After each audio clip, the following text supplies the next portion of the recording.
How's it going, Aces? I've got another Battlefield 3 jet loadout for you today. We've done plenty of dogfighting recently in that new air superiority game mode, so I thought for this one I'd switch back to a classic and use for Conquest and Rush, one that's an air to ground loadout, just like that first strike fighter loadout I posted as part of this new series. So today's loadout is called Stealth Bomber, and it's going to allow you to perform strike attacks on laser designated targets. That strike fighter loadout I posted a week or so back is probably more effective against ground targets using those rocket pods. The guided missile in Battlefield 3 is a little bit weak, and you definitely need some assistance from one of your recon guys to acquire those laser designations from the SOFLAM. So while that strike fighter loadout is more effective, this one's still lots of fun with you being able to kind of role play and pretend you're flying around in one of those cool F-117 stealth bombers.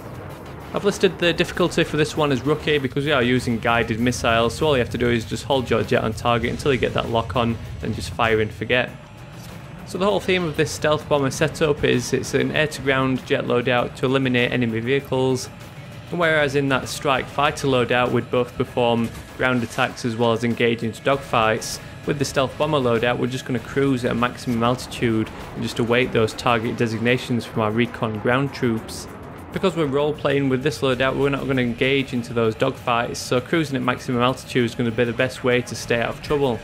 If you keep an eye on your HUD on those jets, you'll notice that you've got your airspeed as well as your altitude, so keep an eye on that figure on the right as you're climbing and make sure that you level off just before that 1,000 metre limit, otherwise you'll stall your aircraft and end up stuck until you've dropped below that 1,000 metre limit. Once you're cruising at maximum altitude, you'll notice that if you look down, you'll see all the enemy jets just flying around in the usual theatre of air combat, and you can often spend as much time as you like up there without being detected. So while you're cruising around above cloud level, you just start waiting for that little orange laser designation, and it's your job to perform those strike attacks with those laser guided missiles. So let's get started with an actual look at this stealth bomber loadout. First up for the upgrade, we're going to go with stealth because this is obviously the stealth bomber loadout. Stealth in game is going to give you two main benefits. It's both going to increase your enemy's locking time as well as decrease your overall target for you to be spotted, as well as reduce the actual time that you show up with that orange highlight. You might think since we're going with that guided missile that beam scanning would be a better choice, beam scanning granting you that faster lock on, but because we're role playing and cruising around at maximum altitude, you're going to have plenty of time to line up those locks while cruising back down to earth. So not only does the stealth upgrade fit into the theme of this stealth bomber loadout, it's going to help you stay alive by making you more difficult to spot and lock onto. Another upgrade that's also going to enhance these two abilities is the ECM jammer.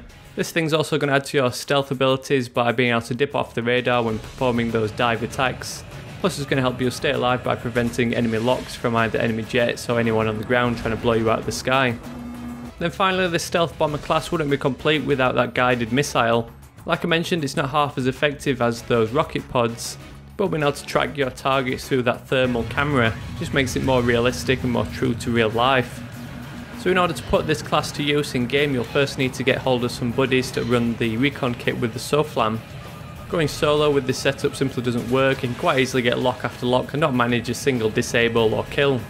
With that SOFLAM though, once you've got those laser designations, it increases the damage of your guided missile and makes it much easier to get those disables and destroys.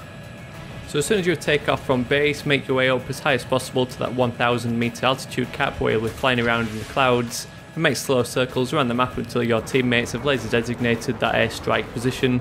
Then it's time to swoop down and decrease your airspeed, then switch over to that guided missile view where you can wait for that lock and then release your guided bomb.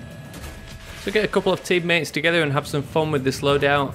Like I mentioned, it's not half as effective as that strike fighter loadout for disabling ground vehicles, but it's lots more fun when you start role playing as a real life F-117 bomber. If you do have some fun with this loadout, or if you just enjoyed my video, I'd really appreciate a like down below just to help spread the word. If you've just stumbled across this video and you want to see more jet loadouts, then don't forget to check the link to the playlist down in the description for more air to ground and air to air loadouts. Loadouts like this are obviously more effective in Conquest where there's actually vehicles to destroy, but you can also have some fun with those air-to-air loadouts in that new air superiority playlist. Don't forget to click those links to Twitter and Facebook while you're in that description. Otherwise, thanks for watching and I'll catch you all later.